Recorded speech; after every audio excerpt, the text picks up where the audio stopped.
8 फेरों का 8वां वचन।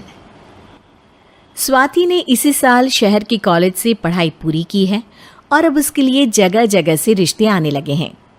स्वाति से ज़्यादा उसके रिश्तेदारों को उसकी शादी की चिंता है, इसीलिए जो भी स्वाति के घर आता वो किसी नए लड़के की खबर ज़रूर ले आता।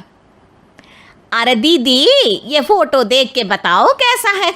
राहुल नाम है लड़के का, मेरी सहेली की बहन का बेटा है। अपनी स्वाति के साथ एकदम प्यारी जोड़ी लगेगी इसकी। ज़रा दिखाना, फोटो तो बढ़िया लग रहा है। कोई गलत आदत वादत तो नहीं है ना इसे? और कमाता कितना है? अरे कोई गलत आदत नहीं है दीदी, आप कहो तो एक मीटिंग करवा देती हूँ, फिर सब कुछ फाइनल कर लेना। हाँ हाँ, ये सही कह रही हो तुम। संडे को स्वाति के पापा भी घर पे ही रहेंगे। बुआ फिर वहाँ से चली जाती है और रात को स्वाति की माँ उससे कहती है, स्वाति बेटा, आज कमला बुआ ने एक लड़के की फ़ोटो दिखाई है। संडे को वो लोग मिलने आ रहे हैं, तैयार हो ना तुम बेटा? अरे मम्मी, आप कहाँ कमला बुआ के चक्कर में आ जाती हो? अभी इतनी जल्दी कोई शादी वादी नहीं करनी है मुझे।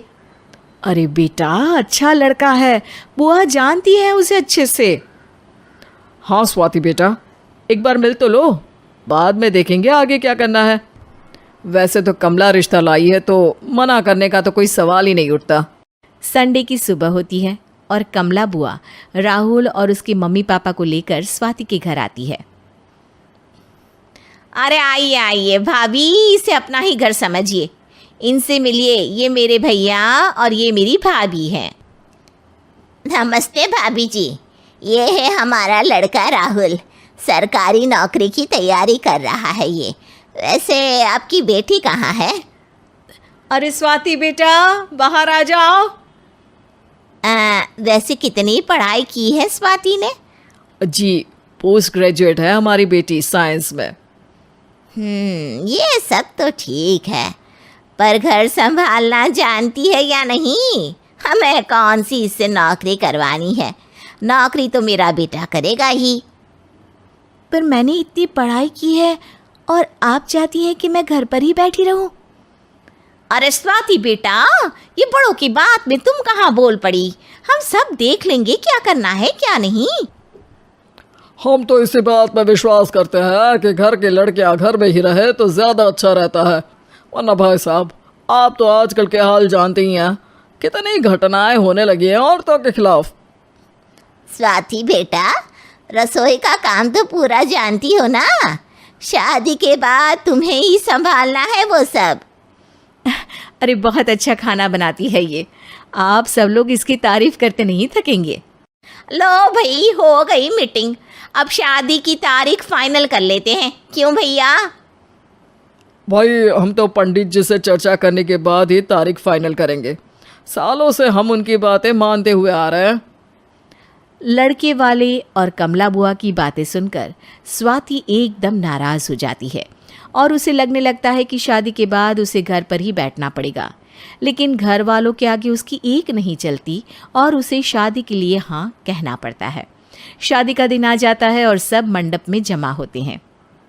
अब फेरों का समय हो गया है, अब कन्या अपने वर से 7 वचन मांगेगी। आप किसी धार्मिक आयोजन में जाएं तो मुझे भी ले जाएंगे। आप मेरे माता पिता का भी बराबरी से सम्मान करेंगे, हमेशा मेरा साथ निभाएंगे। आपको दोनों परिवार की जिम्मेदारियां बखूबी निभानी होगी। हर ज़रूरी बात में मेरी भी राय लेंगे। आप सभी गलत आदतों से दूर रहेंगे। आप मेरे अलावा किसी और औरत से कोई गलत संबंध नहीं बांधेंगे। ये 7 वचन पूरे हुए, वर क्या तुम्हें ये सारे वचन मंजूर है? जी हाँ पंडित जी, मैं सारे वचन अच्छी तरीके से निभाऊंगा। अरे वाह वाह, बढ़िया तरीके से सब काम संपन्न हो गया। तो इसी के साथ विवाह संपन्न हुआ और आज से ये दोनों पति पत्नी हुए। 1 मिनट पंडित जी, अभी एक वचन लेना बाकी है। अब कौन सा वचन है बेटा?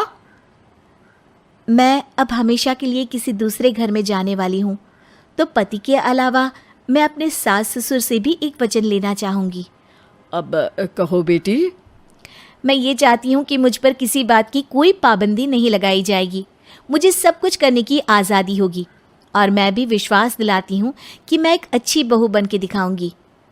स्वाति की बात सुनकर उसके सास ससुर एकदम चौंक जाते हैं और कुछ बोल नहीं पाते कि उतने में कमला बुआ बोल पड़ती है। अरे बेटा, ये भी कोई कहने की बात है? रानी बन के रहोगी तुम तो। वचन देने से पहले सोच लीजिए, क्योंकि शास्त्रों में वचन ना निभाने वालों के लिए नरक से भी बदतर सजा लिखी है। स्वाति की चालाकी से वहाँ मौजूद सब लोग प्रभावित हो जाते हैं और लोगों में बदनामी ना हो जाए, इस कारण स्वाति के सास ससुर को उसे वचन देना पड़ता है। अरे कैसी अपशकुन वाली बातें कर रहे हैं आप पंडित जी? हमें मंजूर है बेटा तुम्हारी शर्त। स्वाति अपनी समझदारी से अपनी बात अपने ससुराल वालों से मनवा लेती है और खुशी खुशी राहुल से शादी कर लेती है। अब से हर शादी में मैं खुद 8 वचन दिलवाऊंगा। ओम मंगलम मंगलम मंगलम।